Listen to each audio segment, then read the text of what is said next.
Okay, so this is where it gets juicy. All right. So you got like Kamala Harris.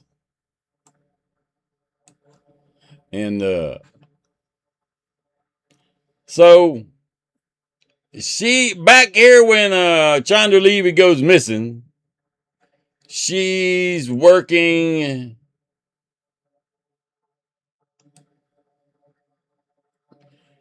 She's working in the courthouse, San Francisco courthouse. I think she started out a prosecutor, and then got demoted to Family and Children's Services Division, representing child abuse and neglect cases, because she sucked at the other job.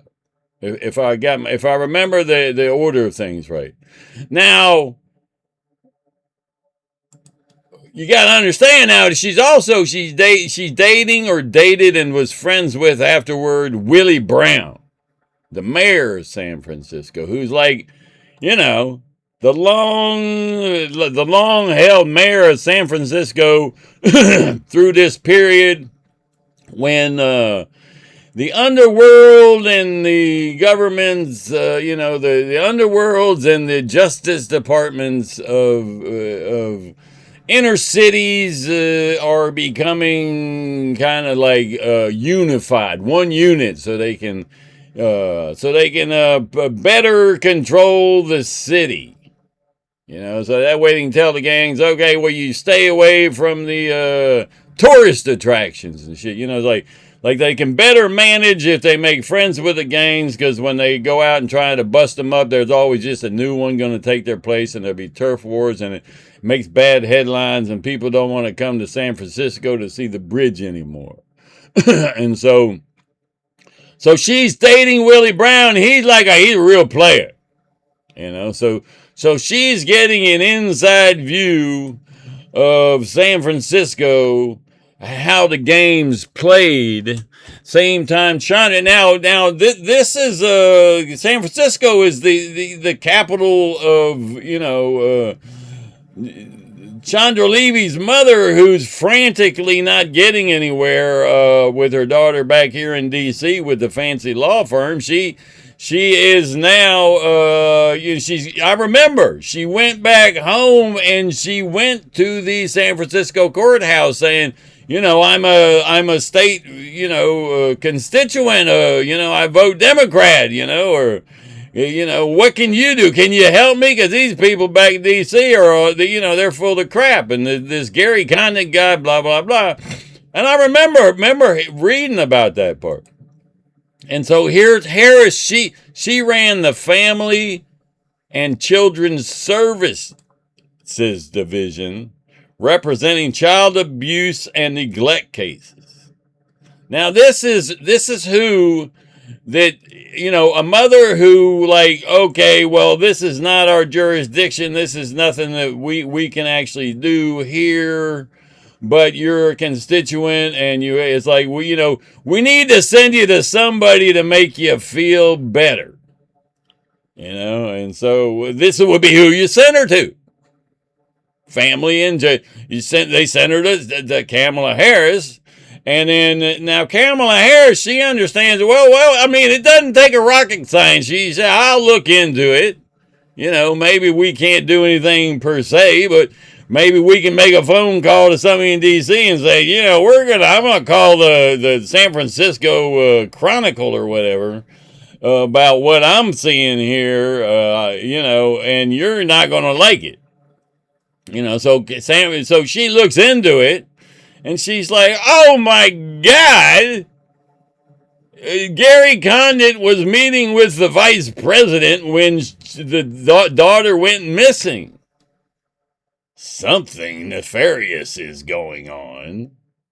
And now all of a sudden, like at this point, Harris starts getting all these promotions. She gets promoted from like being a nothing burger to being less of a nothing burger because she's Willie Brown's girlfriend or friend, She goes from being a prosecutor to somebody sits in an office and waits for somebody to come through the door saying my kid this or that.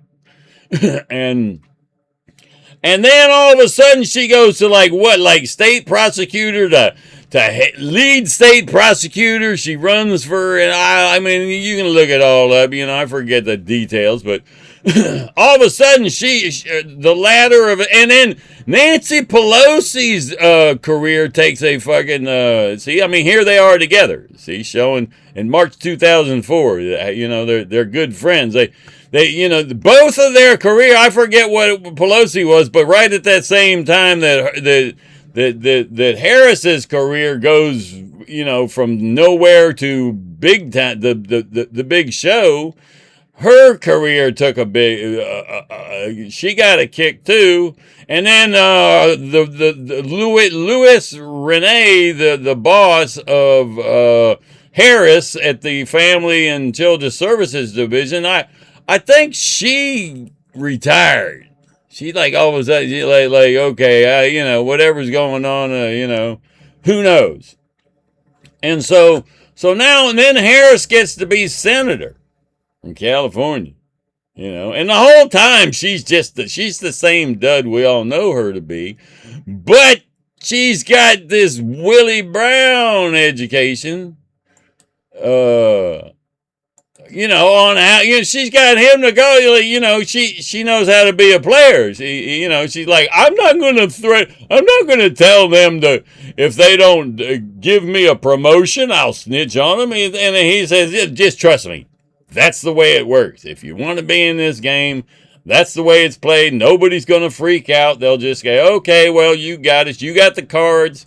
Here's your promotion. And she works her way up the line. Now, the whole point I'm getting to is she's vice president. The Black Lives Matter riots and all that on George Floyd were all bullcrap. And she knows how the game's played enough to, she's shaking everybody down, so she spends a lot of time looking into, building files on people like before she was chosen to be Joe Biden's running mate. She had come out and she had said something about in the early Democrat debates before they'd chosen the nominee. She had brought up Joe Biden's racist past in a debate. And that just got her thrown out. They just threw her out of the game, and it was understood. The Bidens hate you, the Democrat Party, everybody is goodbye. Your political career is over. Next thing you know, she's chosen to be the vice president. Well, how the hell did that happen? Well, she knows stuff. She knows the real story of Black Lives Matter. She can look at from looking at the Chandra Levy case, if you look at the George Floyd case, you say, well, they both worked at the same bar. And look at this counterfeit $20 bill thing. I know all about that. Those from back in San Francisco, they do the same thing. And if he didn't die, he'd be talking to she's like, oh, I see exactly what's going on here. And so, they're like, all right, what do you want? I want to be vice president. All right, I guess we'll have to give it to you. And then when she's going to run for president, who did she choose for a running mate? Everybody, first of all, they wanted her to drop out. They didn't want her running. And she says, too bad, I'm running anyway. But okay, well then you run with this New York Jew, I forget his damn name, Epstein. No, it's not Epstein. It's a common Jew name. Run with, and then she chooses, oh, I just ran out of time again. Oh well.